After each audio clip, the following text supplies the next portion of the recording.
The rising cost of living has also fueled discontent. Togo's the 10th poorest country in the world. Faure, please set Togo free. This country doesn't belong to you or the Gnassingbé family. Just let go of the country. He should step aside and let someone else lead. You can't keep ruling us by force forever. Let someone else prove what they can do. Good day, my beautiful people. Hope you are doing well. Welcome back to the channel.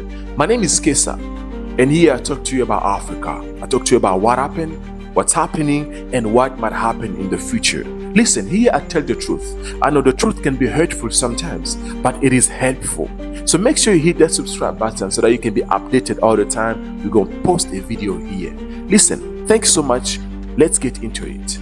So today we go to Togo, West Africa, where something disturbing is happening. In April 2024, the Togolese parliament quietly passed a new constitution. But listen, this wasn't a normal update. It was a power grab. The people are angry. Protests have started, and the president is planning to rule the country for life. Now, let's talk about it like real people, because something is definitely not right here. Now, let us break this down. Togo's president, Faure Gnassingbé, has been in power since 2005. That is 20 years of power.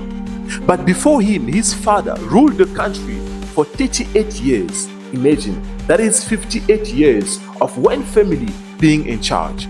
Now I have a question. Is this still democracy, or this has turned into a dynasty? The new constitution changes Togo from a presidential to a parliamentary system. Sounds good, right? But here is a trick. Under this system, the president becomes more symbolic. The real power goes to the president of the Council of Ministers, a position that Faure Gnassingbé can take himself without any election. So now he could stay in power even longer. No more direct presidential elections. The parliament, most of it is controlled by his party, will choose the head of the government. It's like voters have been quietly removed from the process. And how did this happen? No public vote, no national debate, just a quick session in parliament behind closed door. Now protesters in Lomé are marching, waving flags and demanding real democracy. And yet security forces are cracking down. And I have a question. Why is it that in Africa, asking for democracy is like asking for trouble? Now, for a second, let us be human about this. Imagine being under the same leadership your entire life. Imagine watching poverty grow while seeing your president building places. Imagine being told that it's constitutional while you know very well that this is not fair. Togo is not alone. Togo is a lesson to every African who believe in voting, who believe in fairness, who believe in real leadership. Listen, if leaders can change the rules anytime to stay in power, then we don't have a system, we have a game. Listen, the people of Togo need our voices. Share their story. Don't let the world pretend as if nothing is happening there. If we stay silent today about Togo, tomorrow it could be your country. Now, I have a question for you. Do you believe Africa deserves a better leadership? Let me know in the comment section. Ladies and gentlemen, before we end this episode, I want to tell you the truth. I want to reveal something to you that the mainstream media won't tell you. Pay attention, because this is really important. France is still pulling strings in Togo. The Western power don't want real democracy, because as long as Faure Gnassingbé stay in power, their interests are protected. And African leaders who obey to this foreign power are rewarded with loans, weapons, and silence from international community. Listen, this is bigger than just one country. This is about the whole continent trapped in old chains with new names: stability, security, and cooperation. But let me ask you here, what kind of stability ignores the cries of its own people? Listen, you won't see this on the international media. This is why I'm here to tell you the truth. This is why I'm here to update you. And I'm here to expose what they hide behind polite diplomacy. To the young Togolese watching, your voice is more powerful than you think. And this is what you have to understand. They fear your idea. They fear your organizing. They fear the future you dream of. This is why they silence you. But here is the beautiful truth. The future cannot be jailed. Not with tear gas. Not with threats. Not with fear.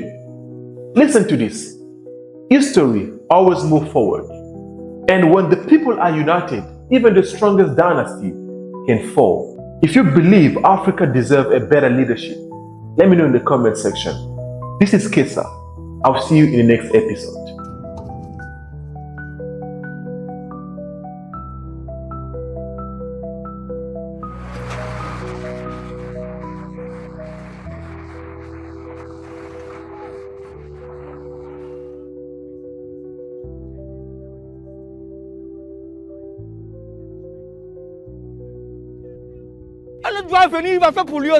He should step aside and let someone else lead. You can't keep ruling us by force forever. Let someone else prove what they can do.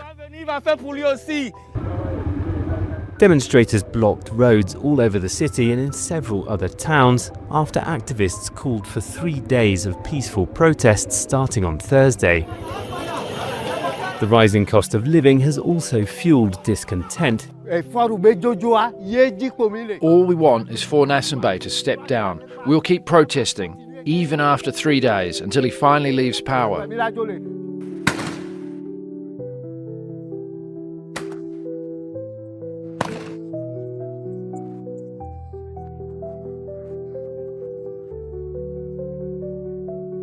The government says it hasn't received any official complaints of torture.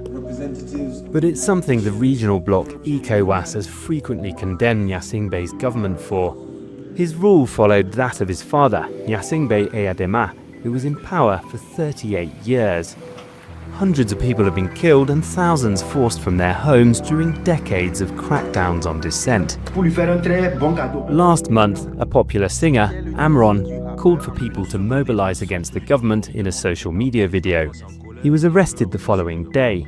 After his release, 2 weeks later, he apologized to Gnassingbé and said he was seeking psychiatric treatment in hospital. That hasn't deterred the demonstrators. Faure, please set Togo free. This country doesn't belong to you or the Gnassingbé family. Just let go of the country. The government said anyone spreading false information or causing disturbance will face the full force of the law. Activists have called for the protests to continue until Saturday.